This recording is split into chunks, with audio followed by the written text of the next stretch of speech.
आइए जानते हैं भारतीय इतिहास को जानने के स्रोत। भारतीय इतिहास को किस तरह से हम जानकारी प्राप्त कर सकते हैं। जैसे कि इनको हम दो तरह से पढ़ सकते हैं। एक होता है पुरातात्विक स्रोत और दूसरी जानकारी हमें मिलती है साहित्यिक स्रोत से।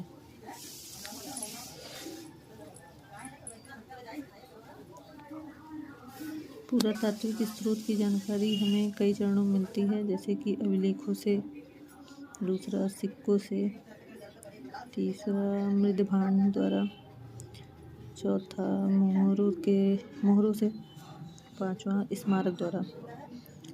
उसी तरीके से अगर साहित्यिक स्रोत की बात करें तो धार्मिक ग्रंथ से, कुछ लौकिक ग्रंथ से और विदेशी यात्रियों के विवरण द्वारा। जो विदेशी यात्री हमारे यहाँ आए उनके द्वारा। अब बात करते हैं धार्मिक ग्रंथ को भी हम 3 चरणों में बांटते हैं। एक है ब्राह्मण साहित्य, दूसरा है आपका बौद्ध साहित्य और तीसरा है जैन साहित्य।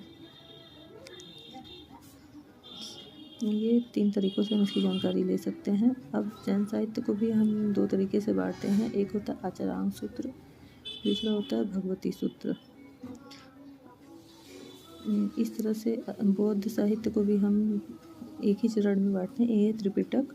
और ब्राह्मण साहित्य की अगर बात करें, इसको हम कई तरीक़ों से पढ़ सकते हैं, इसकी जानकारी ले सकते हैं। एक है वेद पुराण, फिर है ब्राह्मण, तीसरा आता है आर्यक, चौथा आता है आपका उपनिषद, फिर आता है वेदांग, फिर आता है सूत्र, फिर आता है आपका महाकाव्य, फिर आता है आपका धर्मशास्त्र।